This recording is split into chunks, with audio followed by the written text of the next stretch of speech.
Estou pronto. Se quiser. Olá, eu sou Marcos Lodi e esse é o podcast Conversações, sempre com entrevistas com destaques no Brasil. E nosso primeiro programa eu recebo o ex-governador do Rio de Janeiro, Wilson Witzel. Witzel, seja bem-vindo ao nosso estúdio. Marcos Lodi, obrigado aí pela oportunidade. Nós estamos juntos hoje, conversar sobre temas importantes, temas relevantes, e a oportunidade de a gente poder explicar muitas questões que muitas pessoas querem perguntar. Então, estou aqui à sua disposição, sem medo da verdade, e apresentar aqui aquilo que você tiver interesse em perguntar, e vamos discutir um pouco sobre o Brasil e sobre o estado do Rio de Janeiro. Perfeito, Witzel. Eu agradeço muito a sua presença. Witzel, você foi eleito governador democraticamente. Após 20 meses de governo, sofreu um processo de impeachment. Inclusive, antes aqui da gente estar no estúdio, a gente falava sobre esse processo. Você se vê como alguém que foi, eu diria, injustiçado nesse processo, que inclusive durou 90 dias. Você pode falar um pouco para a gente sobre isso? Lodi, essa é uma questão muito dura, muito difícil, né, da gente falar, porque ninguém gosta de ser injustiçado. Mas o que a população está se perguntando até hoje é o que aconteceu. Né? Essa é uma boa oportunidade para você falar. É verdade. Nós fomos eleitos democraticamente, com quase 5 milhões de votos no Rio de Janeiro, com a esperança de muitas mudanças, e fizemos muitas mudanças. O que eu posso dizer para você é que a política ela não estava preparada para ter um governante que não tinha compromisso com absolutamente ninguém, a não ser com o povo. Eu fui eleito, né, na essência da democracia, pelo povo para o povo. E a política estava toda preparada para eleger o meu adversário. Que na época era o Eduardo Paes. Que foi exatamente, o meu adversário. A política estava pronta para que esse adversário fosse eleito e que todos os acertos em termos de governo já tinham sido devidamente organizados. E quando um outsider como eu é eleito, a política, de certa forma, me rejeitou. E até aquele momento, acredito eu, que muita gente na política não acreditava que eu fosse durar nem 3 meses no governo. Mas nós apresentamos, Lodi, o maior plano de governo que já foi registrado no Tribunal Regional Eleitoral. Está à disposição na internet, para quem quiser consultar o plano de governo que nós estávamos executando. No primeiro ano de governo, nós conseguimos mostrar para a população que nós não estávamos ali de brincadeira. Não era uma aventura, era sério. A segurança começou a apresentar resultados, a saúde começou a apresentar resultados, o turismo começou a apresentar resultados. Tivemos o maior Réveillon da história do Rio de Janeiro e a política começou a ficar assustada. Nós tivemos o episódio do sequestrador do ônibus na ponte, Rio-Niterói, e nós agimos como se espera que um governante haja, com rigor, no combate ao crime organizado e a qualquer tipo de violência contra o cidadão. Mas teve uma repercussão com relação à sua reação, né? É uma repercussão, só que para a política que estava me rejeitando, porque a população estava do meu lado. Até o momento do impeachment, nós tínhamos 60% de aprovação da população. A população não estava entendendo o que estava acontecendo. E, em verdade, o processo de impeachment, né, pelo tempo, como você falou, né, do momento que se instaurou uma investigação até o meu afastamento, né, e foi um afastamento que nunca se viu na história do país, afastar um governador em 3 meses de investigação, afastar por 6 meses, depois eu fui afastado por mais um ano. E nas 2 buscas e apreensões que ocorreram, não foi encontrado nem um centavo comigo. Não foram encontrados nenhuma fortuna comigo, a não ser a minha remuneração do salário, os honorários da Helena. Quer dizer, se você analisar do ponto de vista jurídico, não havia motivo para afastar um governador. Basta lembrar que o atual governador ele foi eleito E ele tomou posse com um pedido de cassação da chapa dele, do atual presidente da Leste, que foi o presidente da comissão de impeachment, e veja bem, nada acontece. Depois da minha saída do governo, todo aquele acerto foi feito com outro grupo e o escândalo do CPR já apareceu. Eu costumo dizer o seguinte, me tiraram para roubar. O que nós assistimos depois foi realmente um escândalo sem precedentes. Então, o impeachment foi, Lorde, na verdade, o terceiro turno das eleições.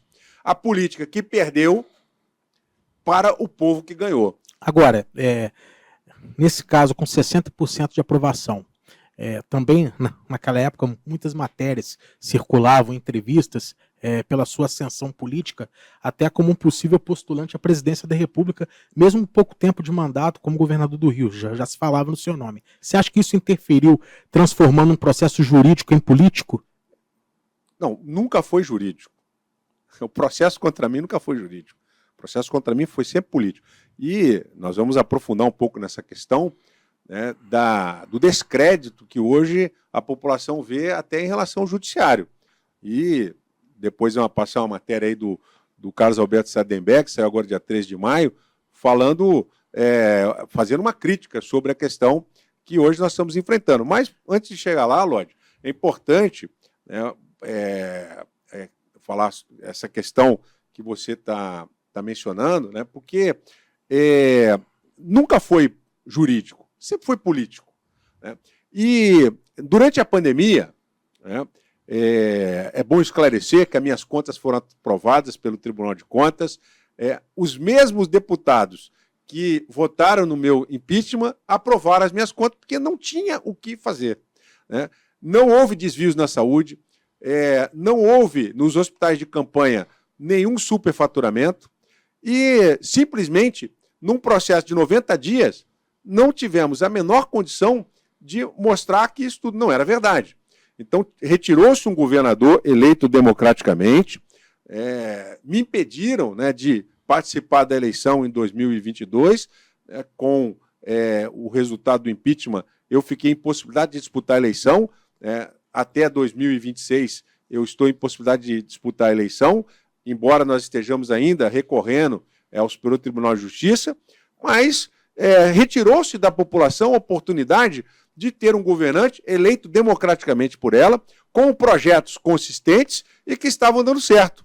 Então, no momento em que a pandemia, nós fizemos todos os controles sociais e que nós estávamos com uma popularidade acima, inclusive, do presidente da República, o presidente tinha 39% de aprovação, recentemente o jornalista Mário Marques tem uma série de postagens que ele chamou de capítulos, né, no Instagram dele, o jornalista Mário Marques, mostrando, e ele era o meu secretário de comunicação à época, mostrando que no momento em que eu tive quase 70% de aprovação nacional, no meio da pandemia, estávamos fazendo tudo de acordo com o que a minha consciência determinava e o que era necessário. O presidente tinha 30% de aprovação.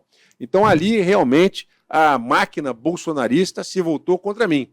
É justamente isso que eu ia perguntar. Isso teve uma atuação direta, uma influência direta nesse processo de impeachment que você sofreu? O jornalista Mário Marques, nas análises que ele fez da rede social, ele diz claramente isso, que toda a máquina da máquina bolsonarista das redes sociais se concentrou em mim.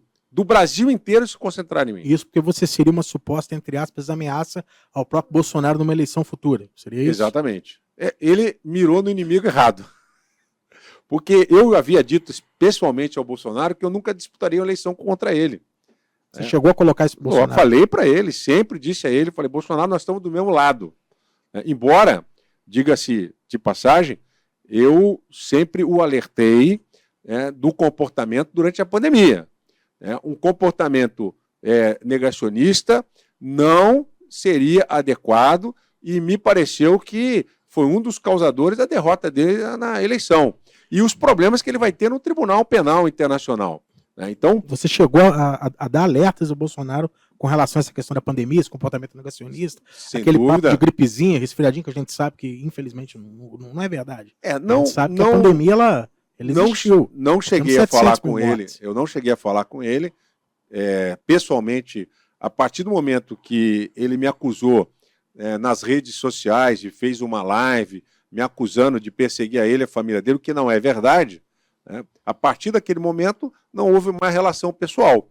E nós tivemos uma reunião de governadores em que eu disse ao presidente, falei, senhor presidente, o Estado do Rio de Janeiro vai manter as restrições que foram impostas no distanciamento social e é um comportamento que se espera de um governante. E pedi a ele, roguei a ele, que aprovasse rapidamente o auxílio emergencial para socorrer os estados, os municípios e a população, e que demorou a passar no Congresso Nacional. Nós tivemos 4 meses aí de espera e isso quase levou os estados à falência. Então, alguém falou para o presidente que ele deveria agir dessa forma, o que nos pareceu que foi extremamente ruim na condução da pandemia. E depois o Ministério Público Federal iniciou uma série de investigações contra os governadores e parecia, e me parece até hoje, que foi uma investigação coordenada.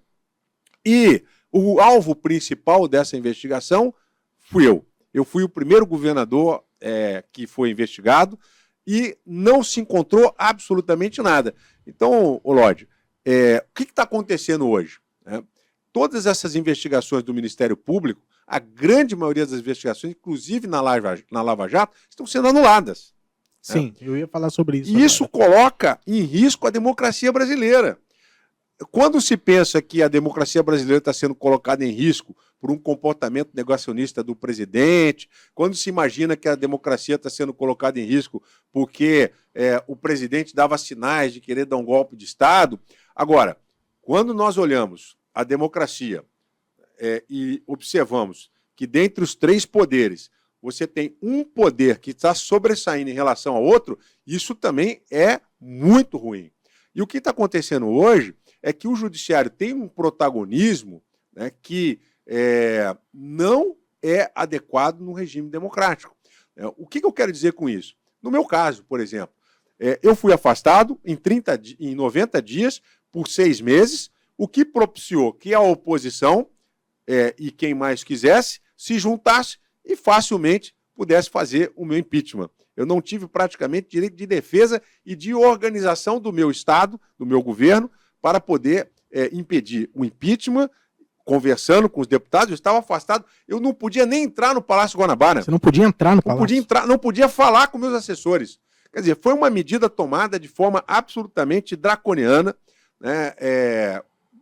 Digo que tenho respeito ao ministro Benedito, a todos os ministros do STJ, mas não concordo com a medida que foi tomada, porque isso interferiu na democracia. Veja que o Rio de Janeiro, de lá para cá, só está afundando, o programa de governo que nós fizemos não está sendo mais seguido, e o que nós estamos assistindo é um governo sem governo. E não é só no nível do Rio de Janeiro, também é no nível Brasil, e a gente chega lá. E agora, como foi o seu diálogo com o Castro nesse processo? Eu não podia falar com ele. Eu não podia falar com ele. Eu não podia falar com o vice-governador. Quer dizer, aí é que eu digo. Veja bem, o Ministério Público hoje tem tido uma conduta, né, que não tem limites. Quer dizer, uma procuradora da República, ela faz um pedido de afastamento, de prisão de um governador, um ministro do STJ vai e decide afastar o governador, e eu não tinha sido ouvido. Você não chegou a ser ouvido? Não cheguei a produzir nenhum documento, nem os meus advogados, né, na época eu não podia advogar, porque estava afastado da advocacia, nem os meus advogados. Quer dizer, é um processo kafkaniano, né? Então, eu queria que você colocasse aí o texto do jornalista Carlos Alberto Sardenberg, foi publicado agora no Globo, no dia 13 né? de maio, né, seu colega, e é onde o Sardenberg ele fala assim, tudo anulado. Né? Aí, ó, o texto, depois eu posso colocar à disposição aí nas minhas páginas. Também. Então, veja bem, o que o Sardenberg ele fala nesse artigo? Ele diz assim, tudo anulado, né? Ou seja, a Lava Jato condenou muitas empresas. Veja, antes da Lava Jato, nós já vínhamos assistindo uma série de condenações que estavam sendo anuladas. Por exemplo, o governador Pimentel de Minas Gerais. Ele foi defenestrado, né, em ações de investigação que, ao final, ele foi absolvido. Sim, ele foi absolvido. Né? E pior do que ser absolvido é ter o processo anulado. E o jornalista Carlos Alberto Sanderberg, no texto do artigo dele, tudo análise, ele falou o seguinte: o que a justiça está produzindo agora é uma pessoa que nem foi condenada, nem foi absolvida. Eu só vou discordar do jornalista porque ele não é advogado, né, e nem é jurista. Veja, a Constituição estabelece que todos nós somos inocentes, até que se prove o contrário numa sentença penal condenatória transitada de julgado.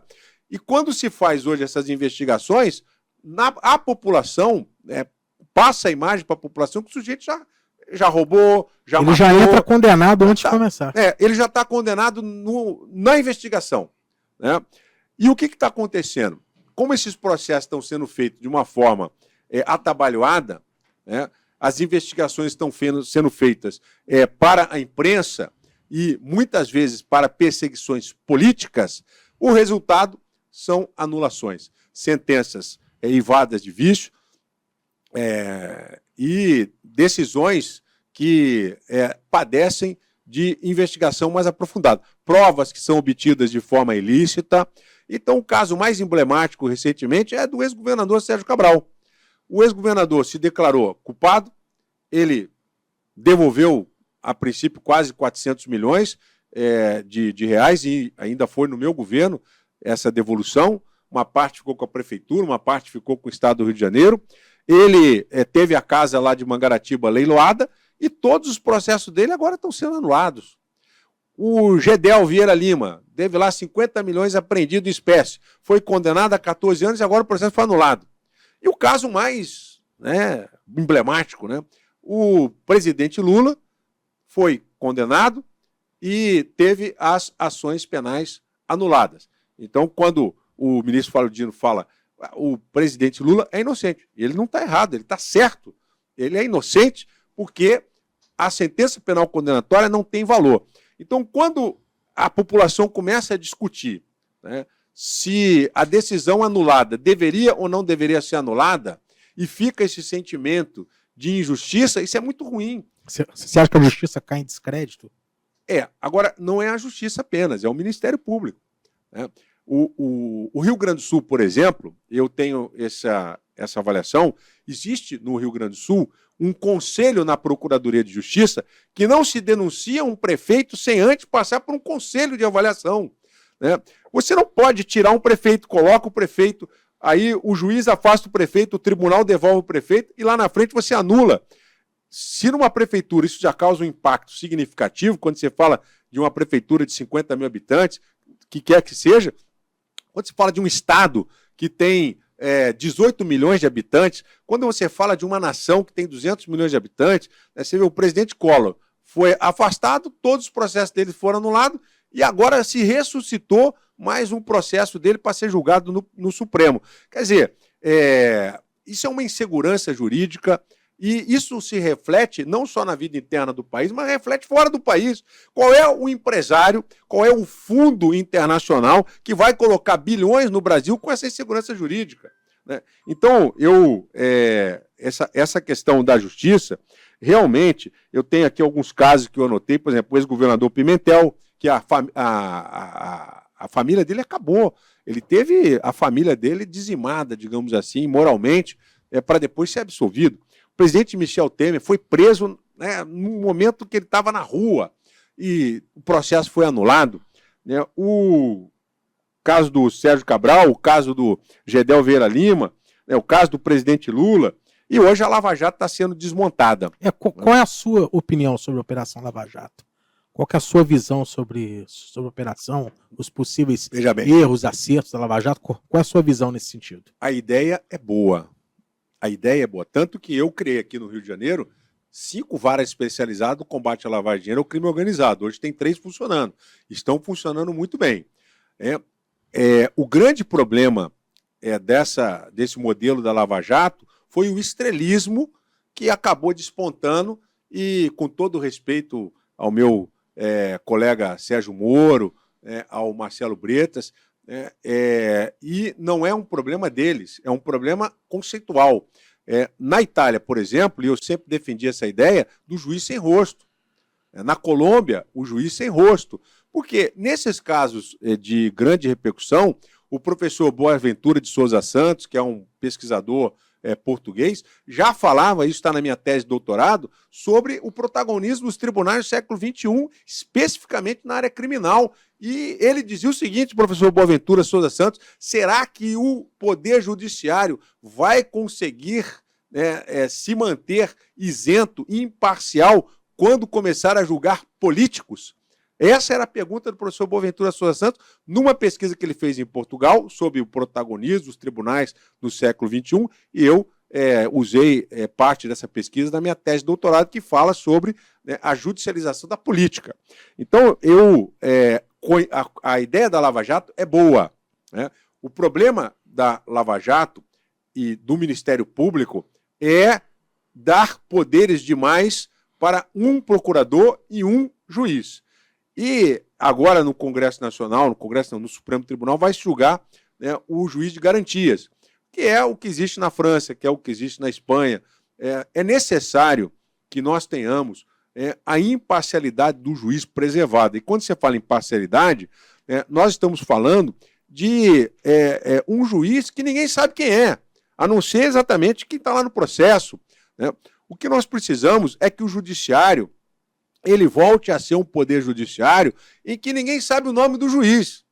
Sabe que foi um juiz, é assertivo que foi um juiz. Na Colômbia, por exemplo, ninguém viu o rosto do juiz que condenava o crime organizado.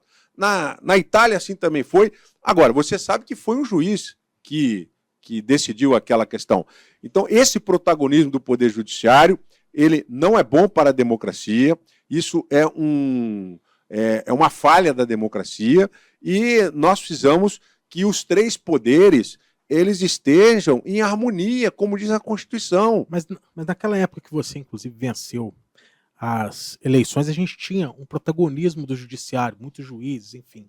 E você também estava nessa leva de Mas ninguém me conhecia antes de eu ser candidato a governador. Eu tinha 1% das intenções de voto. Ninguém sabia meu nome. Eu nunca fui um juiz. E olha que eu decidi questões que foram relevantes. Eu, por exemplo, recebi uma ação popular que impedia o então nomeado ministro Moreira Franco de tomar posse como ministro do presidente Temer. Eu até falei isso pessoalmente para o presidente Temer em uma ocasião. Falei, presidente, eu não admiti julgar aquela ação. E jamais permiti que aquilo fosse publicizado na imprensa. Então, a minha questão hoje é que o Poder Judiciário, o Ministério Público não podem ter essa superexposição. Quem tem que ter superexposição é a política, porque nós precisamos do voto. Nós temos que convencer o eleitor. O Judiciário tem a garantia da inamovibilidade, da irredutibilidade de vencimento e a garantia de que aquele juiz não vai ser importunado nas decisões dele, que é a garantia da inamovibilidade, da vitaliciedade. Tanto que ninguém entende muito bem porque que o juiz não pode ser demitido. Ele pode ser demitido, mas não pelo tribunal. Ele vai ser demitido por uma ação provocada por terceiro. Isso são garantias da magistratura, são importantes e não podem ser deturpadas. A aposentadoria compulsória é apenas um passo para a demissão do juiz, que tem que ser provocada por terceiro, pelo Ministério Público e não pelo próprio tribunal. Então, esse protagonismo dos tribunais não é bom para a democracia e, mais, esse individualismo. Não se pode afastar um governador por um único procurador e muito menos por uma decisão singular. É preciso ter uma decisão amadurecida, é preciso ter uma decisão debatida, inclusive com a sociedade. A sociedade ficou atônita. Mas o que aconteceu com o governador Witzel? Aí você fala, você foi eleito por ser juiz. Eu fui eleito pelo meu currículo. Outros estavam aí tentando pegar carona no bolsonarismo e não conseguiram. O Índio da Costa era um que estava se dizendo que ele era apoiado pelo Bolsonaro na eleição de 2018 e não foi para o segundo turno, nem ficou lá entre os 5 primeiros colocados. Mas por quê? A população queria alguém com a proposta que nós trouxemos. Qual era a proposta nossa? De combater o crime organizado, combater o tráfico de armas, combater o tráfico de drogas, né? Não ser leniente com o crime organizado, tanto que a minha frase foi que bandido de fuzil tem que ser abatido, porque está no Código Penal desde 1945, e a legítima defesa é permitida. E criou-se aí todo um enredo de que estava se decretando a pena de morte. Não, é só nós observamos o seguinte: quem está de fuzil na rua é terrorista em qualquer lugar do mundo, não é só no Brasil. Na França, quem está de fuzil na rua vai ser metralhado. Ninguém vai perguntar, joga o fuzil no chão. Não, vai ser abatido imediatamente. Então, no Brasil se criou essa pseudoproteção a os traficantes, que na verdade são terroristas, né? Então, mas e os inocentes que morrem nessas operações? Lorde, nós precisamos ter mais responsabilidade em fazer determinadas avaliações, né? Nós não podemos olhar a questão micro, nós temos que olhar a questão macro, né? Hoje existe um tráfico de armas no Brasil que é inaceitável. E eu já defendia isso antes, que nós temos que tratar isso no Conselho de Segurança da ONU. Por quê?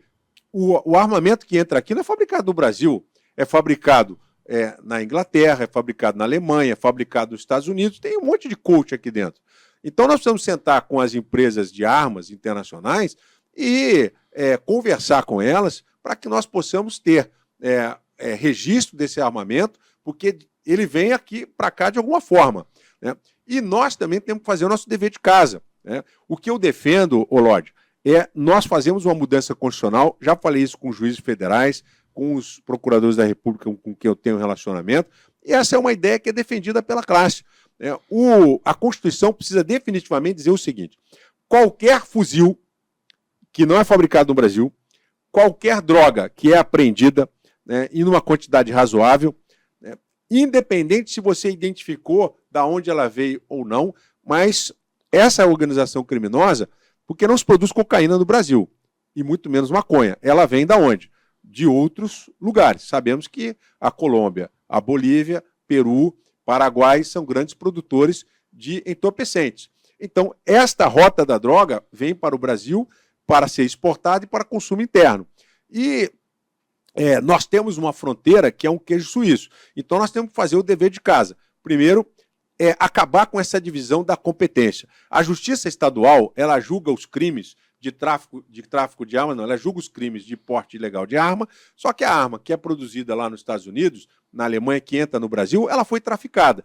E criou-se na jurisprudência, né, uma divisão dizendo o seguinte: se a arma foi encontrada aqui no Brasil e não tem indício de que ela foi traficada, então a competência é da Justiça Estadual. E aí você cria uma quebra de investigação. Então o que eu defendo? Que a Justiça Federal, a Polícia Federal tem que definitivamente, podemos fazer uma mudança na Constituição para dizer assim: qualquer droga ou arma apreendida tem que ser investigada pela Polícia Federal e pela Justiça Federal. Quando nós criamos essa jurisprudência de que deveria haver essa divisão no julgamento, a Justiça Federal não tinha uma quantidade de juízes nem estrutura suficiente. Eu, quando entrei na Justiça Federal em 2001, nós éramos pouco mais de 80 juízes aqui no estado do Rio de Janeiro e no Espírito Santo. Hoje são 400 juízes. Hoje você tem uma quantidade de juízes, varas criminais, delegados da Polícia Federal, ainda que tenha um déficit no efetivo, mas hoje nós temos condições de assumir efetivamente esse papel de investigar o tráfico internacional de armas, o tráfico de drogas, e a Polícia Federal assume isso e tirar esse peso das costas da Polícia Estadual. Aí sim, Lorde, nós vamos começar a enfrentar o tráfico de armas, nós vamos começar a enfrentar o tráfico de drogas, e aí nós vamos estar enfrentando a questão macro. Porque enquanto você tiver esse queijo suíço, que são as nossas fronteiras, a falta de uma competência única para poder fazer o julgamento e continuar a linha de investigação, nós vamos ter inocentes morrendo, e porque a quantidade de armas é muito grande. O policial que está na ponta, ele está numa situação de extremo perigo, porque as áreas conflagradas são áreas em que há muitos moradores, e o tráfico se impõe ali para fazer essas pessoas de escudo humano. Assim foi feito no Vietnã, assim foi feito em outros conflitos, onde a população era usada como escudo, né? E essa técnica que o tráfico usa é uma técnica de guerra, usar a população como escudo. Então, infelizmente, essa é a realidade. Para que não morram inocentes, nós precisamos mudar essa estrutura de competência da Justiça Estadual e Federal. Agora, Witzel, a gente pegando o gancho nessa questão do Castro, você até disse aqui no início do programa que você não chegou a conversar sequer com o atual governador, Cláudio Castro, que te sucedeu, era o seu vice na época. Uhum. Como você avalia hoje o governo Castro? De que forma você avalia, nesse sentido, esse cenário atual do Rio de Janeiro? Olha, eu só posso lamentar profundamente por ele e pelo governo dele, porque eu acredito que a forma pela qual ele organizou o governo é uma forma ingovernável, né? Então, se você olhar o plano de governo que foi apresentado em 2022 e o plano de governo que eu apresentei em 2018, você vai ver que nós tínhamos o rumo e agora não tem mais rumo, né? Nós tínhamos políticas pré-definidas para resolver o problema de receita do estado do Rio de Janeiro. O Rio de Janeiro hoje é um estado desindustrializado, é um estado sem agronegócio, é um estado em que o turismo fica combalido por conta da política nacional e até pelas questões hoje que você está vendo aí, gente deitada na rua, na Avenida Brasil, na linha vermelha, quer dizer, tudo aquilo que acontecia em 2016 e 2017 voltou e voltou com força, por algumas razões estruturais que eu havia eliminado e que agora voltaram novamente a acontecer no estado do Rio de Janeiro, especialmente a politização das polícias militar e civil. Então, eu tenho para mim que a questão nacional, a falta de uma política econômica definida a nível nacional, que volte a fazer o país ter receitas para fazer frente aos desafios sociais que nós temos. E um Estado que está cambaleante, e que não vai conseguir pagar o regime de recuperação fiscal, e que fez promessas que não serão cumpridas para os servidores, fez promessas que não serão cumpridas para os empresários e para a população, porque não há dinheiro, não há capacidade financeira para fazer o que foi prometido. E aquilo que era para ser um bônus, que foi a concessão da SEDAI, está se transformando num ônus, porque vários erros foram cometidos no final da modelagem do programa de concessão, porque ficou de fora as favelas. Você tem um prefeito no Rio de Janeiro que não pisa na favela, a não ser para ficar cantando no pagode.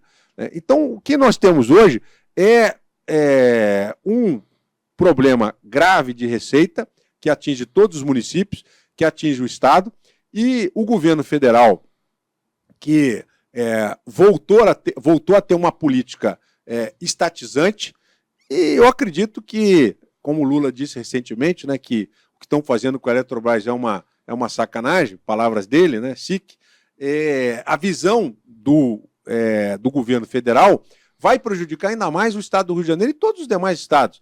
Então, acho que a gente, primeiro, para responder a sua pergunta, nós temos que fazer uma análise conjuntural do Brasil. Então, eu tenho aqui um artigo de um grande empresário, que é o José Galo, que é o presidente da Renner. Se você puder botar aí, o Brasil é o país do futuro que nunca chega, né? Então, essa entrevista foi para o estado de São Paulo. O estado de São Paulo, né? O Brasil é o país do futuro que nunca chega. Então, eu até grifei ali, né? Para Galo, a polarização inibe líderes de serem proativos. A polarização. E ele diz o seguinte aí, ó, ali na chamada, né? Para o empresário, o governo Lula carrega ânimos tão exaltados quanto o de Bolsonaro. Eu fui vítima disso. Eu, recentemente, estive no Palácio do Planalto a convite para apresentar um projeto, que é o Fórum Nacional do Empreendedorismo Municipal, e aí cheguei lá, fui mal atendido pelo secretário de Comunicação. Quando eu saí do Palácio do Planalto, a Secretaria de Comunicação deu uma nota dizendo que eu tinha estado no Palácio do Planalto sem ser convidado. Aí, eu queria que você falasse sobre isso, porque foi um episódio que repercutiu bastante, inclusive, na imprensa. Pois é. Eu te pergunto o seguinte, quem é que entra no Palácio do Planalto no segundo andar sem ser convidado? Você passa com carro, com motorista, você entra na garagem do Palácio do Planalto. Porque o que foi vendido nas manchetes aí dos jornais foi que você tinha entrado sem ser convidado. Mas, pô, eu sou, né, eu sou um cara... como que você entra no Congresso, no Palácio do Planalto, né? Então, assim, tem que fazer uma revisão completa lá no Congresso, porque meu nome estava anunciado, estava na agenda. E, veja, o que eu soube é que houve rumores de que, como assim, o Wilson Witzel está no Palácio do Planalto, né?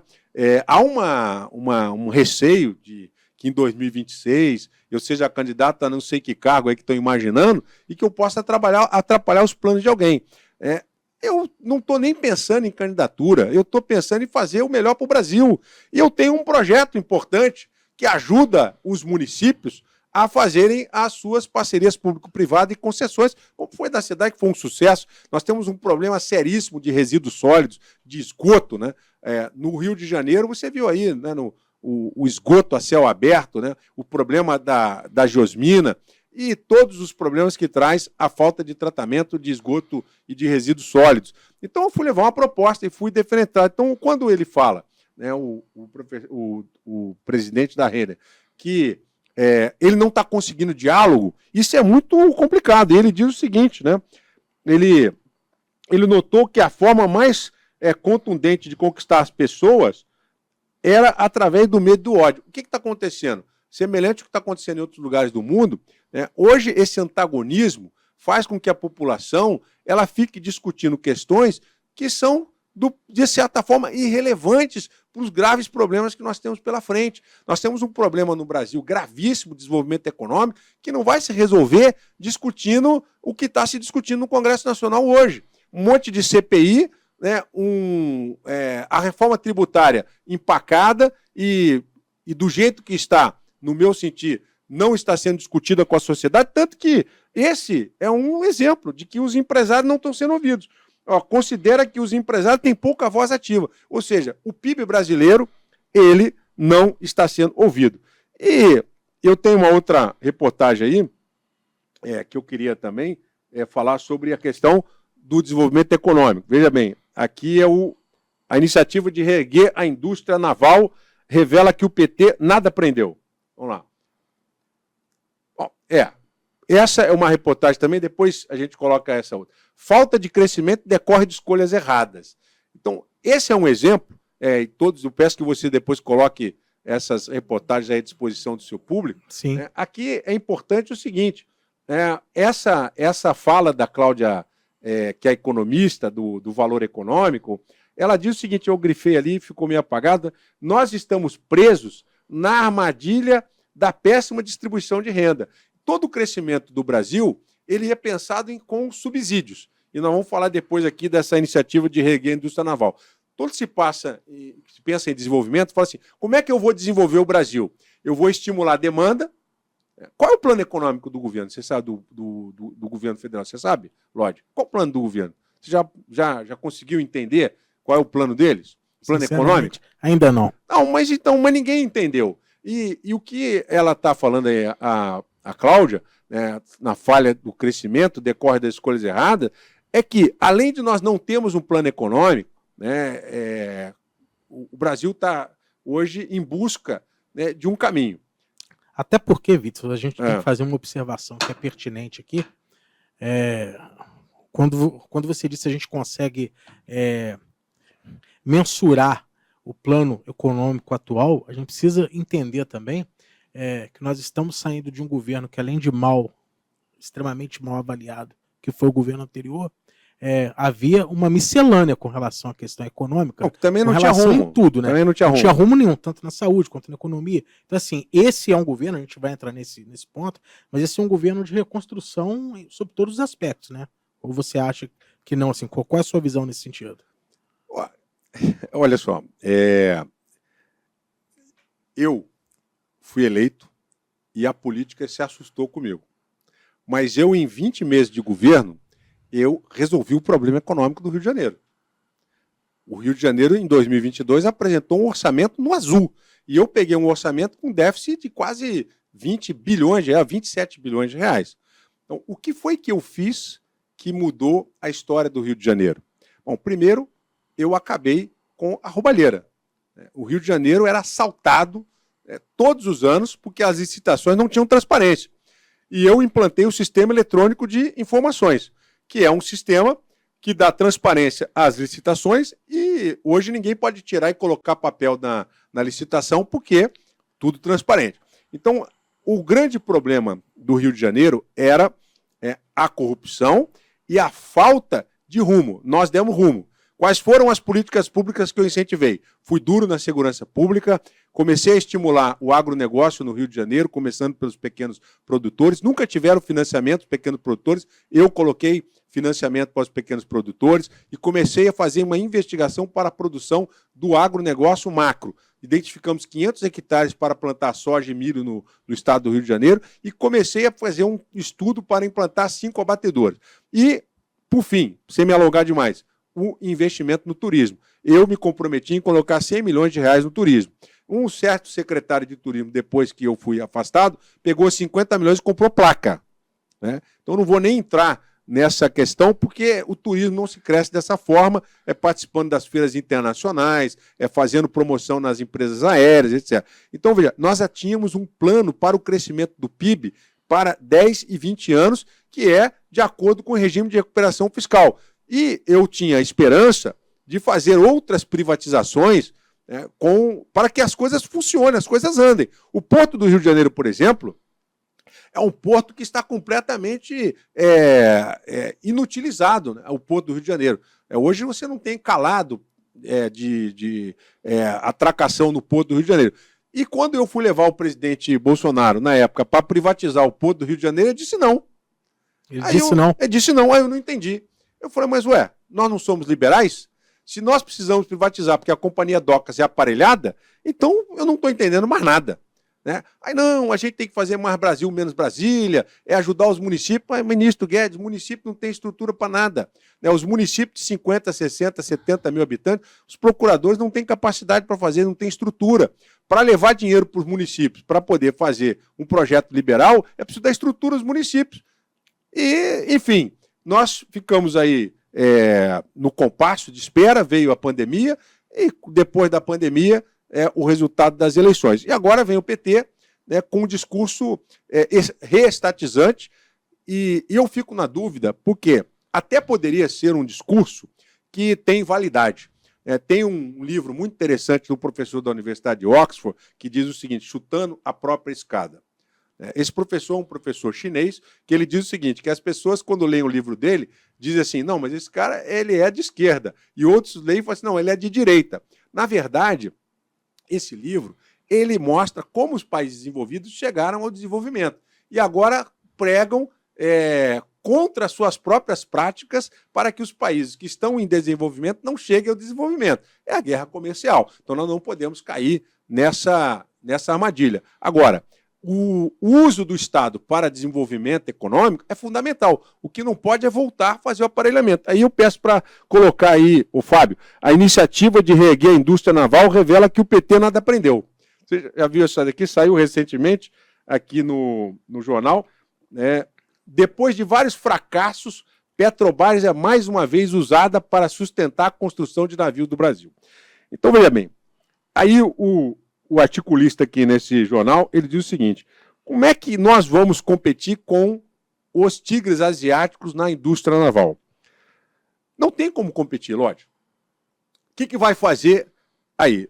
Novamente, você vai fazer o país, por meio de subsídios, esquemas de proteção em reservas de mercado, vai novamente aparelhar os estaleiros, aparelhar a Petrobras e vai fazer o que vários outros governos já fizeram, que ao invés de modernizar, ao invés de reduzir o custo do Brasil, e hoje o custo da energia elétrica é quase 45% do custo da indústria. Na sua casa, como é que é a conta de luz? Pesa no orçamento? Bastante. A conta de luz pesa, talvez é o insumo que mais pese na conta de quem não, quer dizer, quem tem filho pesa a escola, né?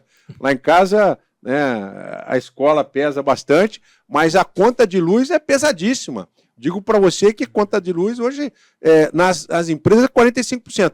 Agora, quando você parte para os países asiáticos, eles resolveram esse problema. Lá a energia é limpa, barata e competitivo. Então, veja bem, não adianta você querer tapar o sol com a peneira. Esse governo vai tentar fazer a indústria naval ser competitiva, mas vai gerar uma conta salgada. Conta salgada que nós estamos pagando agora em relação à crise hídrica, conta salgada que nós estamos pagando em relação às benesses de uma política social que é feita de forma atabalhoada. O Por que você acha que é atabalhoada? O Bolsa Família é importante, mas você tem que gerar emprego, né? Já dizia o grande Ford, né? O melhor programa social é o emprego, né? Acho que Ronald Reagan, né? O professor Tenório, depois me assistindo aí, me corrija se estiver errado, né? Eu acho que a melhor política é o emprego. Então, o programa social é importante, tem que existir, é fundamental. Agora, o Brasil precisa crescer. Então, essa iniciativa de reerguer a indústria naval revela que o PT nada aprendeu, ou seja, nós estamos fazendo mais do mesmo. E agora vai sair uma medida provisória que estimula o consumo de veículos. Há 20 anos, o PT vem estimulando, o governo, né, de esquerda, digamos assim, vem estimulando o consumo de veículos para a indústria automobilística. Qual é o resultado disso? Cidades com grandes engarrafamentos, uma emissão de dióxido de carbono que é extremamente ruim para a saúde, impacta na saúde. Então, nós estamos sem rumo. Mas isso já é um certo debate, né, Witzel? Porque assim, quando a gente pega essa questão e a gente analisa no sentido das pessoas terem condição de ter o seu carro, você não acha que também é um problema de estrutura do trânsito para poder comportar aquela quantidade de veículos? Olha, assim, porque as pessoas elas têm direito a ter o seu carro. Não, as pessoas têm direito a ter carro, as pessoas têm direito a ter avião, têm direito a ter helicóptero. A questão você pode ter seu carro. Aí você sai de Nova Iguaçu para vir para o centro, leva 2 horas. Ou você prefere pegar um transporte coletivo em 20 minutos, sair de Nova Iguaçu e chegar no centro do Rio de Janeiro. Mas um transporte coletivo de qualidade. Lógico, nós não estamos falando aqui de bagunça, como está a Supervia hoje. E eu já tinha identificado esse problema da Supervia. Agora vem o problema das barcas. A eleição, eu me pautei nessa eleição de 2018, que eu não pude disputar, na questão da mobilidade urbana, que seria meu segundo passo. Então, hoje o Brasil tem um grave problema de desenvolvimento econômico e nós queremos resolver o problema do desenvolvimento econômico tentando aumentar o consumo, tentando aumentar a demanda. E a família brasileira está endividada. Se você compra um carro hoje, o custo é elevadíssimo, de seguro, o custo com peça, o custo com combustível, e você não anda. Quer dizer, essa a questão que tem que ser colocada. Você quer comprar seu carro, ótimo, mas você não vai andar. Não estou dizendo que as pessoas não têm que ter carro, mas o carro tem que ser para um uso emergencial, né, para um hospital de noite. Agora, para o dia a dia, nós temos que ter transporte público de qualidade, porque isso é ruim para o país, é ruim para o planeta e é ruim para a saúde de todo mundo. E no caso do Rio de Janeiro já é um problema de décadas. A gente vê a questão do transporte público, assim, é caótico. Sem falar para você que de 20 anos para cá, a quantidade de carros praticamente inviabilizou o trânsito. A gasolina subiu assustadoramente, mas o diesel subiu mais ainda. Então, tudo foi contra o transporte coletivo. Mas o transporte coletivo de massa hoje não tem que ser na base do diesel, tem que ser com transporte limpo, que seja através de trens. Por isso o BRT está tão errado, né? Mas eu queria... Qual é o principal erro do BRT para você? Não, primeiro ser ônibus, né? Primeiro que não deveria ser ônibus. Não deveria ser ônibus. Não, e depois que hoje você tem que usar a região metropolitana. Né? Não adianta a prefeitura querer concessionar. Tem que fazer o que eu fiz na concessão da SEDAI. Você tem que usar a região metropolitana. E para isso eu criei a região metropolitana, organizei a região metropolitana e ninguém questionou o processo de concessão da SEDAI, né, que está dando resultados muito positivos. A água está chegando aonde não chegava. Agora, se o preço está salgado, tem uma agência reguladora para fazer esse contraste. Então, as estruturas têm que funcionar, né, e você tem que governar. Então, o que nós não vemos é governo. E por isso as coisas estão saindo do rumo novamente. Agora, eu queria te mostrar uma coisa aqui interessante, que... Como é que a China, na década de 90, né, vamos pegar o exemplo da China, né, o presidente Lula gosta muito de ir lá na China, né?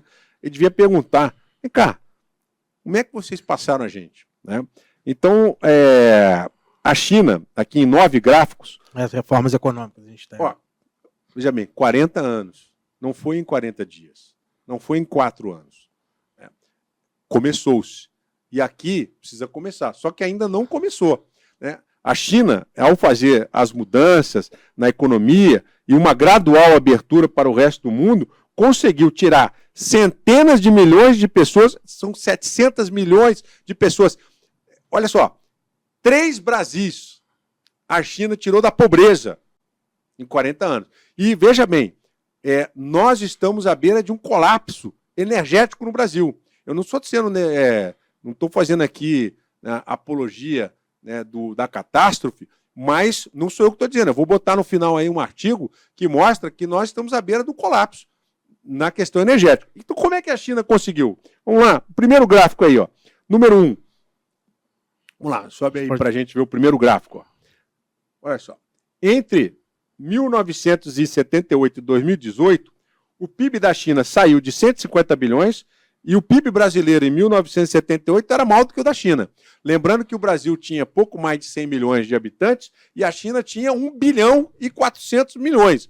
Hoje a China continua com 1 bilhão e 400 milhões, só que ela tem um PIB de 12 trilhões e não mais de 150 bilhões de reais. O PIB brasileiro, que era, nessa época, que pouco mais de 200 bilhões, hoje nosso PIB é de 1 trilhão e 400 bilhões e o PIB da China é de 12 trilhões. Então veja a curva que a partir da década de 90 a China cresceu e aproveitou, né, muito bem tudo aquilo que ela tem para poder fazer esse crescimento. Agora, como é que a China fez esse crescimento? Né? Se você olhar no gráfico 2, aí vem a questão, né? Bicicletas já não são o principal meio de transporte da China. Com o mercado consumidor de 1 bilhão e 400 milhões e com o tamanho que tem a China, né, de forma proporcional, planejada, eles venderam muito carro na China. Então o problema não é ter carro, o problema é você ter o carro num adensamento populacional, né, onde isso seja factível e possa ter a circulação. Sem falar que o transporte público na China também dá conta do recado. Então a indústria automobilística na China cresceu muito, inclusive para fora, né? Hoje você vê a quantidade de carros aqui, Lifan e outras marcas que estão chegando no Brasil e no mundo e produto da China. Número 3, a China viu aumentar drasticamente a emissão de carbono. Isso é um problema.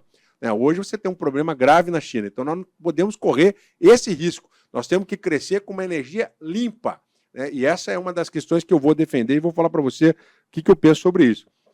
O país, número 4, o país tornou-se um dos principais consumidores de energia do planeta. Olha aí, não é possível, Lodi, um país crescer sem energia. E nós estamos sofrendo blackouts e horário de verão, e vai vir mais um. Segundo semestre desse ano, os estudiosos do clima dizem que vem um El Niño aí pesadíssimo, que a floresta amazônica corre o risco de ser transformada numa lareira, né, diante do clima seco e do fenômeno El Niño no segundo semestre desse ano. Então vai ser colocado à prova o governo Lula, que se diz ambientalista, com os problemas que virão aí no segundo semestre. Evidentemente que não é culpa dele, mas vai vir um problema gravíssimo, segundo estudiosos do clima, a respeito do fenômeno El Niño. E a energia, nossa, vai sofrer um outro cataclisma, porque hoje nós temos um déficit de, digamos assim, 20 gigawatts. O que significa 20 gigawatts? Praticamente 2 Itaipu. Né? Itaipu tem 12 gigawatts, nós temos aí 2 Itaipu de deficiência. Agora, como é que nós vamos suprir essa... Porque sem energia você não tem energia barata, você não tem desenvolvimento econômico. O PIB brasileiro hoje está crescendo só no agronegócio.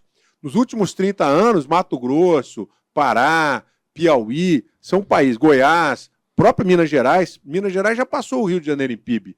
Por quê? O agronegócio hoje é extremamente importante para o Brasil, não pode ser negligenciado, tem que ser estimulado, tem que ser aumentado, tem que ter o agronegócio cada vez mais tecnológico, isso eu tenho visto, tem que ter um estímulo maior ainda para o agronegócio, mas nós não podemos deixar de lado a indústria. E o Brasil está se desindustrializando. Por que o Brasil está se desindustrializando? Porque está faltando energia. Né? Aí vamos lá no número 5. Entre 1978 e 2018, a China tirou 740 milhões aí. Fizeram o dever de casa. Tiraram 740 milhões. Olha como é que o gráfico despencou de pessoas na pobreza. E nós ficamos aqui imaginando como é que nós vamos tirar a pessoa da pobreza sem desenvolvimento econômico. Nunca. Nunca. Nós vamos comprometer, e nós estamos em via de comprometer gravemente as próximas gerações. Se nós não mudarmos a forma pela qual nós estamos fazendo a política econômica brasileira, se nós não mudarmos a nossa matriz energética e não iniciarmos um plano de reestruturação do país já na próxima eleição, 2026, nós precisamos mudar. Não dá para ficar nesse antagonismo que está hoje aí. Nós não podemos ficar vivenciando uma discussão estéril, como a gente está discutindo, e não discutir o que interessa. Não adianta fazer reforma tributária. A reforma tributária é boa? É, mas não resolve o problema do Brasil, porque nós precisamos crescer. E o crescimento do Brasil vai ser pífio, porque nós não crescemos, e o Fernando Henrique disse isso no último livro dele, nos últimos 30 anos nós crescemos 2%. Se você botar na média, dá 2%. Isso aí está mostrando que o Brasil está caminhando. E a China, número 6. A China transformou-se em um dos maiores exportadores de estudantes. Olha só, energia, indústria forte e educação. A China, China e Índia, né, também tem essa mesma pegada. Sobe o gráfico aí, por favor. Ó. O número de estudantes chineses no exterior continua a crescer. Olha a quantidade. Você tem 540 mil em 2016 estudantes em cursos de alto nível fora da China, estudando, pesquisando, buscando conhecimento, e sem falar nas universidades chinesas. E vamos falar na Coreia do Sul também, que em 70 anos se transformou no que é hoje, tem Samsung, tem a Kia. E o último gráfico aí, a idade média da população do país está aumentando, que é um problema para eles, mas está aumentando a população, e como eles têm uma economia forte, eles vão poder proteger essa população mais velha. E como a taxa de fertilidade da China se compara à de outros países. Então tem aí, né, o controle de natalidade na China, que foi a política adotada, porque se você cresce a riqueza e a população não cresce na mesma velocidade, você aumenta a renda per capita, o PIB per capita. E os PIBs per capita mais elevados do Brasil, do mundo, desculpe, são os países da Noruega, Suécia, Finlândia, onde você tem praticamente o estado de bem-estar social que é perfeito, né? Agora, um ponto importante, Witzel, você cita o exemplo chinês. Só um último claro. Número 9, olha só, olha que coisa interessante. Nós temos um déficit habitacional no Brasil de 20 milhões de habitações. 20 milhões. Esses programas Minha Casa Minha Vida são ótimos, mas não fazem nem cosquinha naquilo que a gente precisa. Então, hoje você tem as favelas que crescem. Olha, na China, os jovens chineses têm muito mais chances de serem proprietários de imóvel residencial do que os jovens americanos. Olha só, os millennials chineses têm 2 vezes mais chances de serem novos donos de casa e comprar os seus imóveis. Então, mostra aí, ó, China, depois vem o México, França, Sim. Estados Unidos, Canadá, Reino Unido, Austrália e Emirados Árabes. Então, a moradia é uma coisa muito importante, dar dignidade às pessoas, e a indústria é fundamental. O que me chama muita atenção, Witzel, é que você cita um exemplo chinês, assim, você é um político que a gente pode chamar posicionado mais à direita, correto? Sim. E a gente vê muitos nomes da direita que, inclusive, falam da China uma série de coisas, e você trouxe aqui um exemplo chinês de crescimento sobre diversos aspectos. Você acha que quem critica de forma demasiada, sem nenhum embasamento, você acha que é falta de informação? Porque o que você trouxe foi muito valioso com relação a essas informações, e muitos nomes da própria direita, entre aspas, abominam a China, falam da China como se fosse uma coisa assim, entendeu? E você trouxe aqui dados que são muito importantes, dados que mostram um crescimento consistente de um país que você trouxe como exemplo aqui no nosso podcast. Lodi, eu estudei. Eu costumo dizer sempre o seguinte, não se pode pilotar um Boeing complexo sendo motorista de caminhão, assim como eu, que não tenho habilidade para dirigir um caminhão, eu não me arvoraria em dirigir um caminhão. Então, hoje nós temos, na presidência da República, e não é só hoje, eu sou filho de metalúrgico também. Meu pai ajudou a construir esse país com a mão na graxa. Minha mãe foi empregada doméstica. Agora, eu cheguei ao cargo de oficial da Marinha, fazendo concurso, estudei. Eu fui defensor público do Estado do Rio de Janeiro, estudei, passei no concurso. Eu fui juiz federal, estudei, passei no concurso. E estudei para ser governador. Eu fiz um plano de governo com meus colegas de doutorado, meus colegas de mestrado, com os amigos da PUC, do Departamento de Economia da PUC. Veja bem, eu estudei para ser governador e estou estudando para ajudar o Brasil. Agora, o que eu vejo é o seguinte, governantes que não se prepararam. Eu vejo o seguinte, o governante que faz política, faz uma política sem saber exatamente o que ele está fazendo. Você vê que o Lula, nesses 3 meses de governo, ele foi lá, apertou a mão do Putin, se meteu na guerra da Ucrânia, teve que voltar atrás na Europa, ou seja, apesar dos desvarios, né, que o Bolsonaro cometeu como chefe de Estado, né, o Lula também não está sendo diferente, porque nós temos que ter protagonismo internacional, mas nós temos que saber que o problema é complexo e que não se resolve um problema como esse sem estar, digamos assim, no protagonismo mundial. Existem críticas atuais, mas a gente é preciso ressaltar que o Lula, no primeiro governo, ele saiu com uma aprovação altíssima. Né? Sorte. Você acha que foi sorte? Mas totalmente. Ele teve sorte. Por que ele teve sorte? Porque ele vivia um momento... tem um artigo do Globo ontem, de um jornalista na UOL, eu vou te mandar depois, fala assim, Lula teve sorte, e eu concordo com ele. O Lula pegou um governo de um sujeito extremamente inteligente, que é o Fernando Henrique Cardoso, né, um dos melhores presidentes que nós já tivemos no Brasil, né, não há dúvida disso, ele reuniu uma equipe de economistas de alto nível. O Fernando Henrique tem uma capacidade intelectual e era casado com uma mulher que eu comento sempre com a minha esposa, exemplo para todos nós, que era a doutora Ruth, a professora Ruth, uma mulher que era abnegada no trabalho, que foi aquela que pensou, vamos dizer assim, a origem do Bolsa Família. Então, o presidente Fernando Henrique deixou o Brasil com a inflação zerada, com as contas organizadas. Aí o Lula pegou uma economia mundial crescente. Se você pegar toda a América Latina, no período de 2002 até 2010, a América Latina cresceu. Quando a presidenta Dilma entra, eu vou dizer assim, porque é assim que ela quer ser chamada, eu respeito, né? Quando ela entra no governo, ela já começa a pegar um mundo hostil.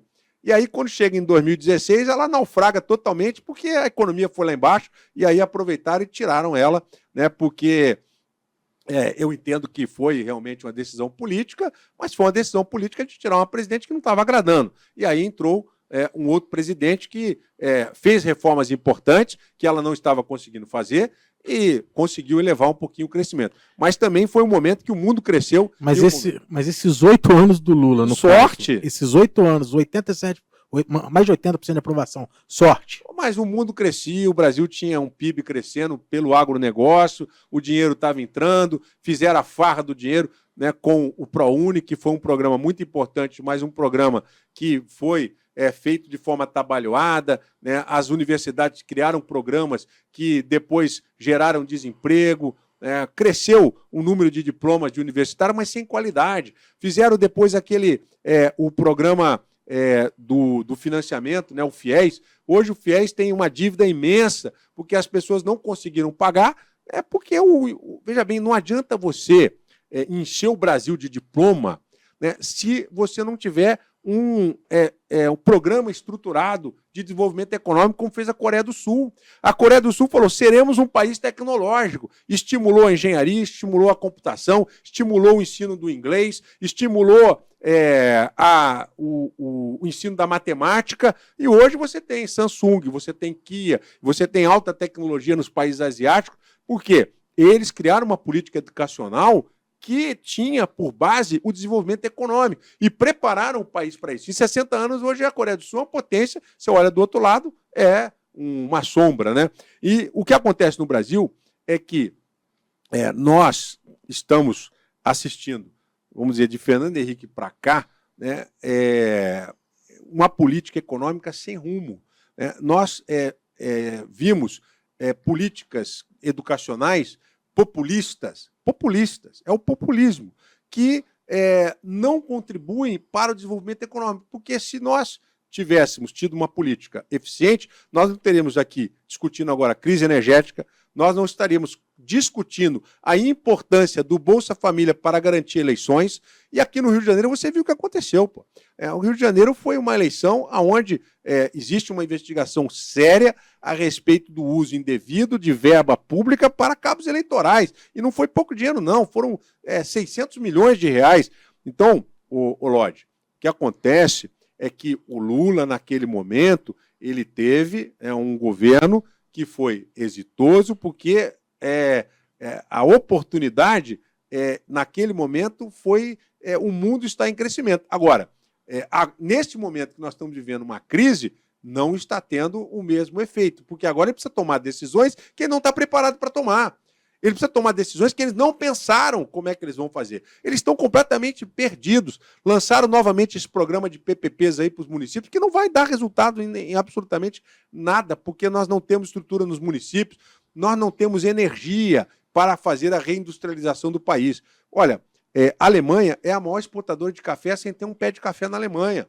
E o café que nós vendemos para a Alemanha a R$1, lá eles vendem por 8. Então, veja bem, nós precisamos começar um programa para que o Brasil, em 20 anos, falando na China de 40, nós precisamos aproveitar esse momento agora em que o mundo ainda está nos favorecendo, de certa forma, né, e iniciarmos uma mudança de pensamento e investirmos aonde é preciso investir. Agora, algumas mudanças têm que ser feitas. Evidente que eu estou estudando para contribuir com isso, estou já em estado avançado de como nós vamos fazer isso e vamos apresentar uma proposta, um plano para o Brasil. Né? Não estou dizendo que eu sou candidato a nada, estou dizendo que eu, como cidadão, vou apresentar uma proposta. Uma proposta de desenvolvimento econômico para o país, consistente. Em 20 meses, se não tivessem me tirado, o Rio de Janeiro estaria muito melhor. Nós teríamos feito muito na questão da mobilidade urbana, eu estaria trazendo a indústria do trem aqui para o Rio de Janeiro, e nós teríamos feito muito mais pelo desenvolvimento econômico do nosso estado, que hoje está perdido. Tanto que o governador atual está querendo rever o regime de recuperação fiscal, porque ele está sentindo que ele não vai conseguir cumprir com as obrigações que ele assumiu.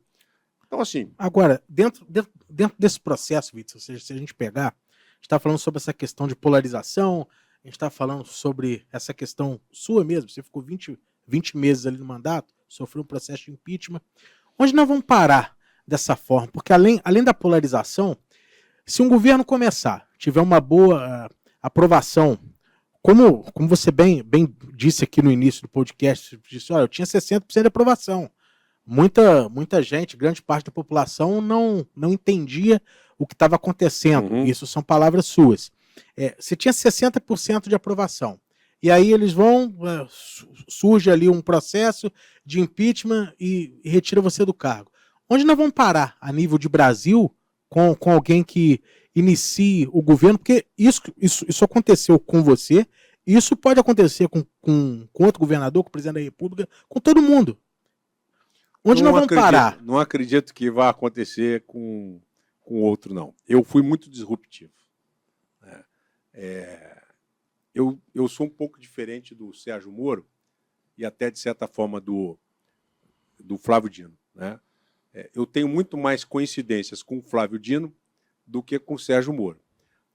E eu admiro muito o Flávio Dino. Nós já fizemos um debate, eu e o Flávio Dino, na Rede Globo, no G1, e foi muito produtivo o debate, e o Flávio Dino é uma pessoa muito inteligente, eu admiro muito o Flávio Dino, mas Flávio Dino tem uma formação jurídica extremamente consistente, sólida, mas uma visão econômica que é completamente voltada para esta estatização descompromissada com o desenvolvimento econômico. Então, e eu digo o seguinte, é preciso olhar o problema principal.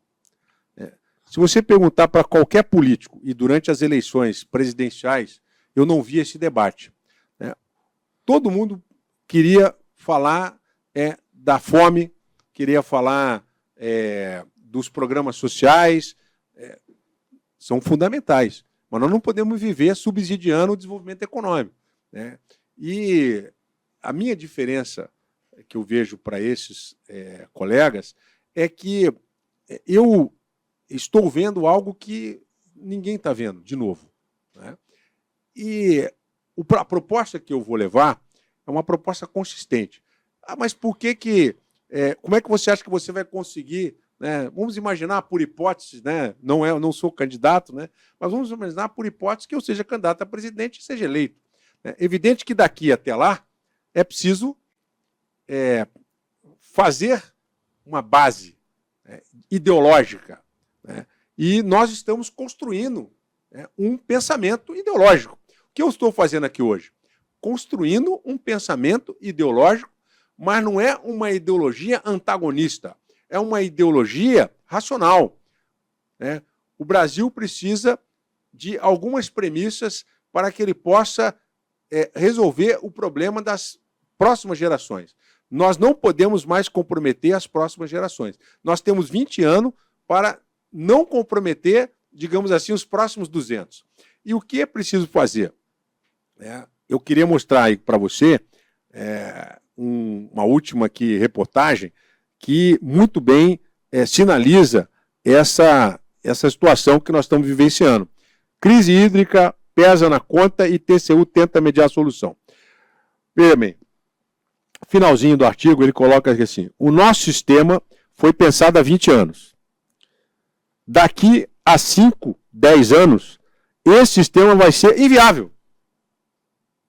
Olha só, não sou eu que estou falando, né? Quem está falando aqui, né, é o Manuel Ventura, né, que fez uma pesquisa, que escreveu sobre esse tema, falando sobre a questão que nós estamos assistindo, né? Conta de luz está cara, bandeira vermelha, vem aí o El Niño, que vai aumentar a temperatura, consequentemente nós podemos ter mais apagões, e a nossa matriz energética é pautada nas hidrelétricas, 70%. Quando a hidrelétrica não funciona, você joga para as termoelétricas, que são extremamente poluentes. E nós temos um problema grave aí que você contratou-se várias termoelétricas, que algumas nem estão prontas, mas nós estamos pagando. E olha a Light aí entrando na recuperação fiscal. Então, veja, nós precisamos resolver o problema da matriz energética. E qual é a melhor matriz energética para o Brasil? Energia atômica. A Alemanha está se desatomizando. A Alemanha está reduzindo a energia atômica. A França hoje tem uma matriz de energia atômica porque tem um arcabouço técnico e tecnológico de muitas décadas e permitiram. Nós não temos isso. O que nós temos hoje, Lodi, que nós precisamos usar? O gás. A Alemanha hoje tem uma matriz energética em que o gás é fundamental para ela, mas ela tem um problema, esse gás vem da Rússia, né? A gente não precisa de autorização de ninguém para pegar o gás que está na costa. É nosso. É só nós interiorizarmos esse gás.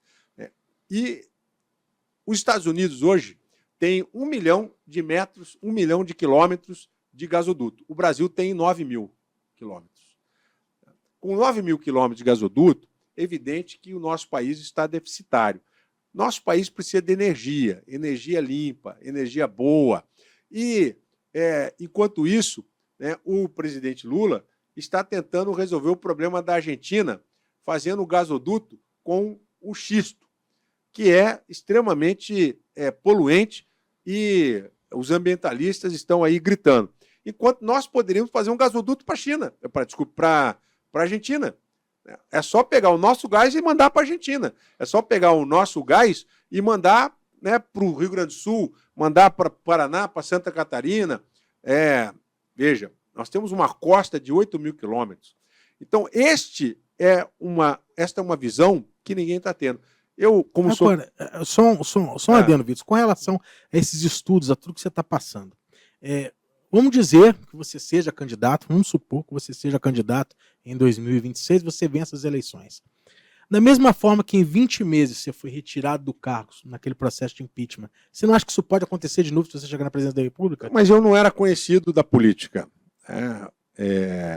Naquele momento, o Rio de Janeiro, a política fluminense, não me conhecia. Né? Naquele momento, a política ficou assustada, né, quando eu assumo o governo e dou certo. O que você acha que o povo do Rio de Janeiro te elegeu? Pelo meu currículo, pela minha história, né, de vencedor, pela uma história de vida que é bonita, porque eu sou filho de metalúrgico, da empregada doméstica. Né, eu cheguei onde cheguei com esforço pessoal e com uma demonstração de caráter. E que todo esse processo que ocorreu hoje, eu saio na rua, eu vou a restaurante, eu vou em qualquer lugar e não há, em relação a mim, absolutamente nenhuma manifestação de repúdio. Muito pelo contrário. As pessoas com quem eu converso nas ruas me pedem, né, para voltar. Me pedem para governador, o senhor tem que voltar. Então, o que eu vejo é o seguinte. A política se assustou com a minha entrada. Eu não era conhecido. Hoje, eu sou conhecido. E eu, já nesse ponto, não assusto mais. E até 2026, eu não tenho pretensão de ser candidato, mas quero participar, né, do meu país. Né? E o que eu vejo é que até 2026, né, nós vamos ter muitas oportunidades para debater. Até porque vem uma eleição municipal que é muito importante, já é entre aspas, uma prévia do que a gente pode ter na eleição de 2026, até porque nós temos muitos municípios que são chave, a gente chama de município-chave, como as capitais, por exemplo, o Rio de Janeiro, já entrando nesse assunto com relação a essa eleição municipal, queria até uma avaliação sua desse cenário no Rio de Janeiro, que a gente deve ter uma eleição também, enfim, muito disputada, na qual você não pode ainda concorrer, você só vai estar... Não sei, eu estou com recurso lá ainda no tem STJ, recurso, né? Para anular o impeachment, porque foi um processo todo eivado de nulidade. Não, Lorde, eu vejo o seguinte, as eleições municipais aqui no Rio de Janeiro vão ser muito semelhantes às eleições de 2014. Né? Aliás, 2016. Né? A eleição de 2016, né, os prefeitos estavam muito mal avaliados, sem dinheiro. Né? Sem dinheiro você não consegue fazer as políticas públicas que agradam a população. Né? 2024 vai ser muito semelhante a 2016. Talvez não com toda aquela dificuldade que nós tivemos em 2016, mas muito próximo disso. E qualquer candidato que se aventurar nas eleições de 2024, ele vai ter muita dificuldade de prometer alguma coisa que seja factível. Tá? Você não vai conseguir prometer aumentar o número de hospitais, você não vai conseguir prometer aumentar o número de vagas nas escolas, você não vai começar... Não há como você prometer algo no modelo atual da política.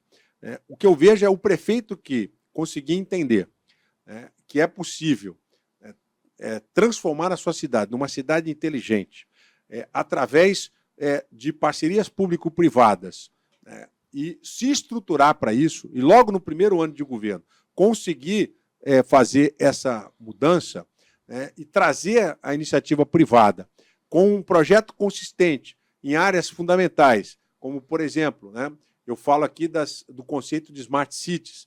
Então, o prefeito que entender isso, se comprometer com isso e conseguir fazer com que a sua cidade vire uma cidade inteligente, que a cidade inteligente ela transforma a mobilidade, vai ter uma mobilidade melhor, você vai saber como é que vai estar o trânsito, onde você pode estacionar. Né? Então, você vai dar qualidade de vida para o morador, não importa o tamanho da cidade. Então, hoje você tem aí muitos projetos de cidade inteligente que são pautados nessa questão da mobilidade, a questão dos resíduos sólidos. Hoje nós temos graves problemas de esgotamento sanitário, tratamento de água, isso é importante, e conseguir fazer uma boa gestão financeira através também de PPPs.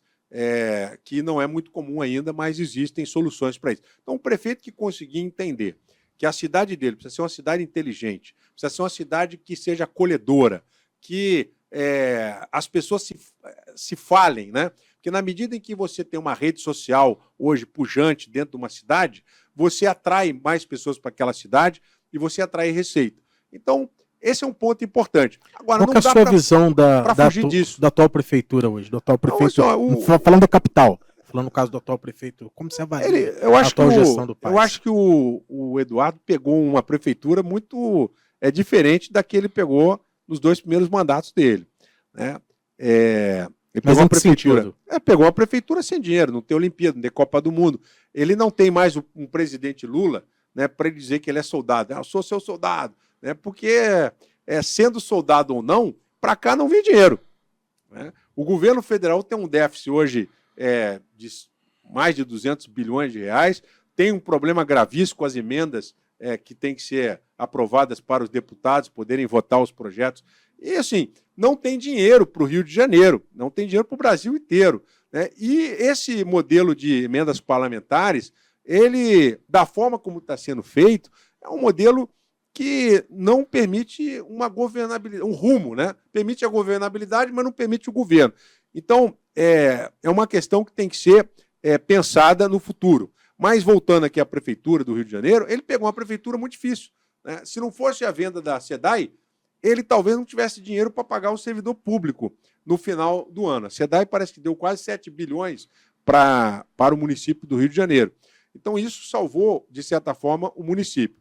E, como não tem mais os grandes eventos, como não tem dinheiro aqui para fazer grandes obras, né, eu vejo que ele não consegue resolver os problemas que ele mesmo criou. O primeiro deles é o BRT. Não consegue resolver o problema do BRT.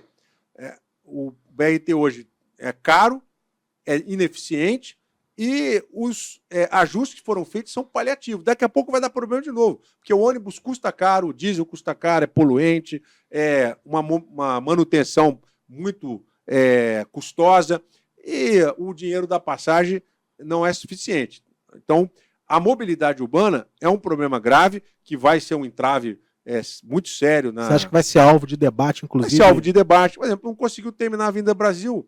Ele começou a Avenida Brasil. Crivella não conseguiu terminar. E ele também não vai conseguir terminar a Avenida Brasil, pelo andar da carruagem, né? E também não resolve o problema da mobilidade urbana, né? Então, a mobilidade urbana, hoje, é a pedra no sapato dele. É cara, né? Você pega hoje um ônibus, né, da Baixada para cá. Depois você pega o trem, pega o metrô. É um absurdo. Em São Paulo você paga R$4, que você paga 8.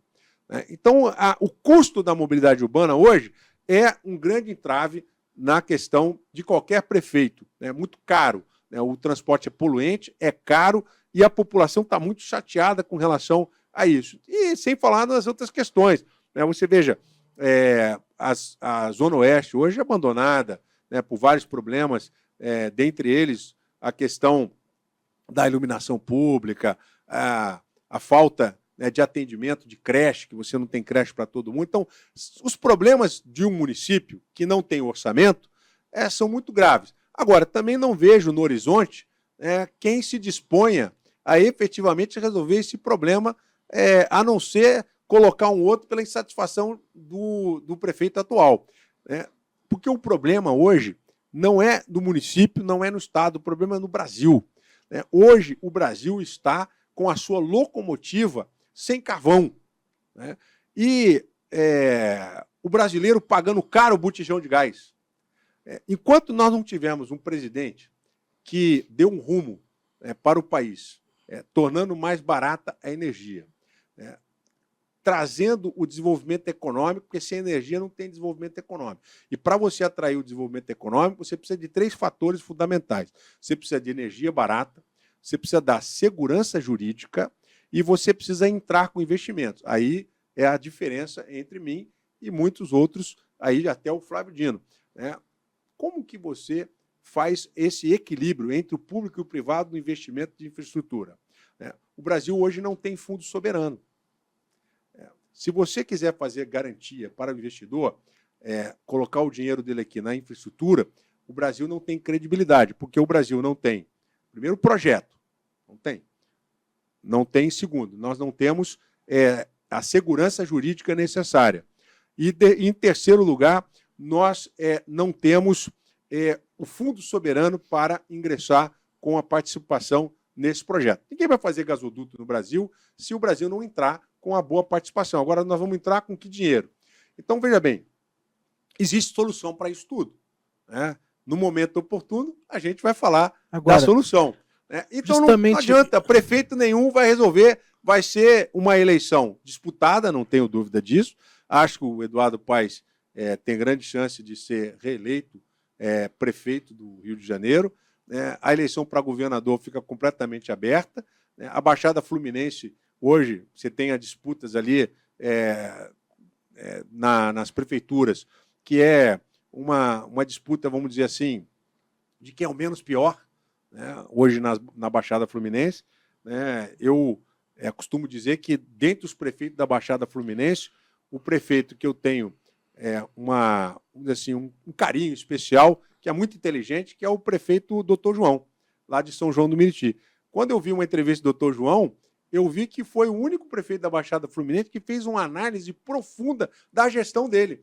Quantidade de escolas, de vagas que ele aumentou, quantidade de creche, quantidade de vaga em hospital que ele aumentou, o número de empregos, transporte público. Então, veja, um prefeito que domina a estrutura do seu município é um prefeito que tem que ser respeitado. E o doutor João, por ter sido médico, por ter conhecimento profundo da Baixada Fluminense, eu respeito muito o doutor João, que vai deixar agora um legado lá na Prefeitura de São João do Meriti, um município muito pobre, né, assim como a Baixada Fluminense como um todo.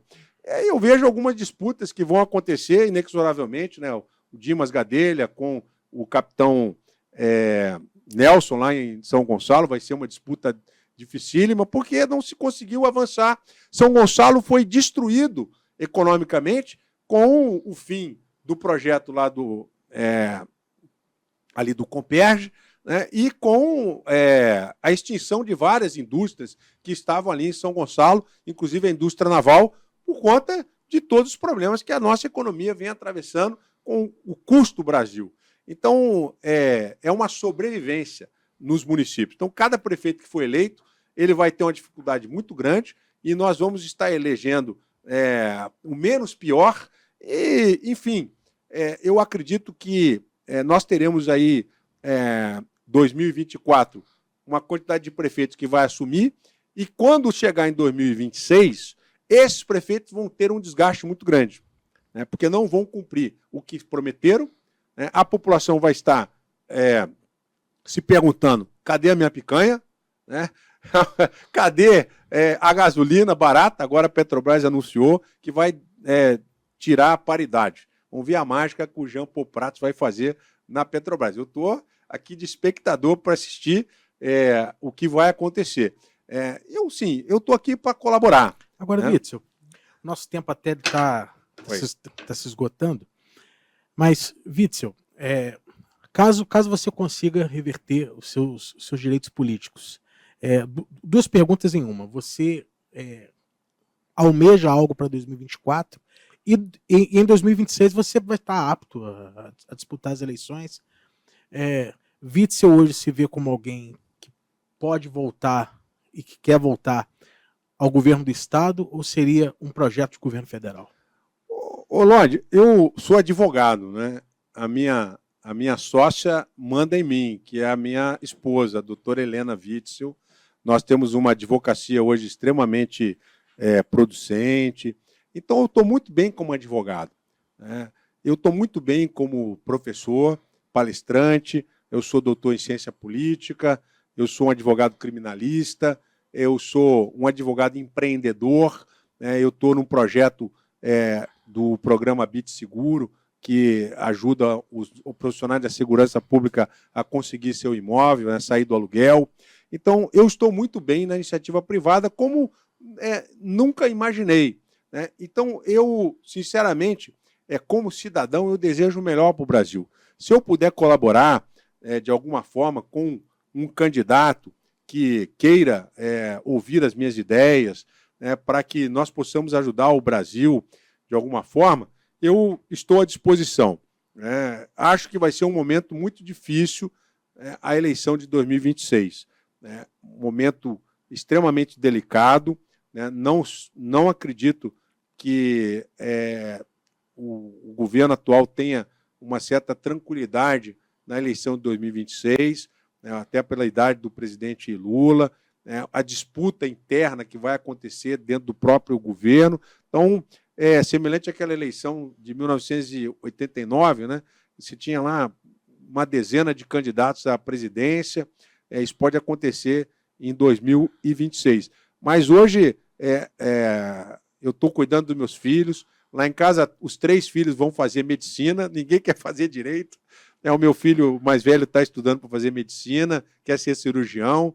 A minha filha Beatriz também quer ser médica, dermatologista, e a Bárbara, neurocirurgiã. E eu sou candidato a um bom pai, sou candidato a um bom marido, né? E tenho conseguido a aprovação. Lá em casa, eu tenho quase 100% de aprovação da esposa, né? Então, com esse índice de aprovação em casa, dos meus filhos, dos meus familiares, né, dos meus amigos, então, o que eu quero é colaborar, né? Eu espero que seja melhor para o Brasil, né? Eu, evidentemente, vou manter a minha vida partidária ativa, né? O meu sonho era presidir uma fundação de um partido. Eu sempre fui sempre fui admirador do Instituto Teotônio Vilela, que era a fundação do PSDB, onde nós desenvolvíamos pesquisa. Eu sou um cientista político. Eu vejo hoje a Fundação Ulisses Guimarães como uma grande usina de pensamento político. Então, eu quero colaborar, né? Eu quero pesquisar, eu quero ficar aqui no debate. Me chame outras vezes, né, para virmos aqui no Conversações. Eu estarei à disposição. Vamos analisar essas eleições de 2024. Né? Não serão eleições fáceis para ninguém. E vamos ver as promessas, né? A gente está aqui para avaliar as promessas, né? E eu, por enquanto, estou como espectador e crítico, né? Se eu vou ser candidato em 2026, aí o futuro a Deus pertence, e nós estamos aqui para ser bom marido, bom pai, bom advogado, né? E bom empresário, né? Porque eu também tenho as minhas empresas, que eu estou iniciando agora, esse ano, né? 2 empresas, e eu quero prosperar nos negócios, né? Até porque eu tenho que mostrar que na área empresarial eu também sou bom, né? Não sou bom apenas, né, naquilo que me propus a fazer. Digo isso porque nós vimos os resultados dos 2 anos de governo que eu estive à frente do Rio de Janeiro. Nós mudamos a história do Rio de Janeiro, né? E, infelizmente, eu não pude dar continuidade porque a política criou um 3º turno aqui no Rio de Janeiro.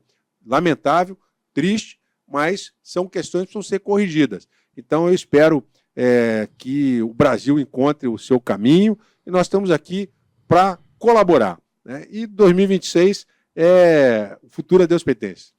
Tá certo. Gente, eu quero agradecer muito a sua presença, Witzel. Eu que agradeço.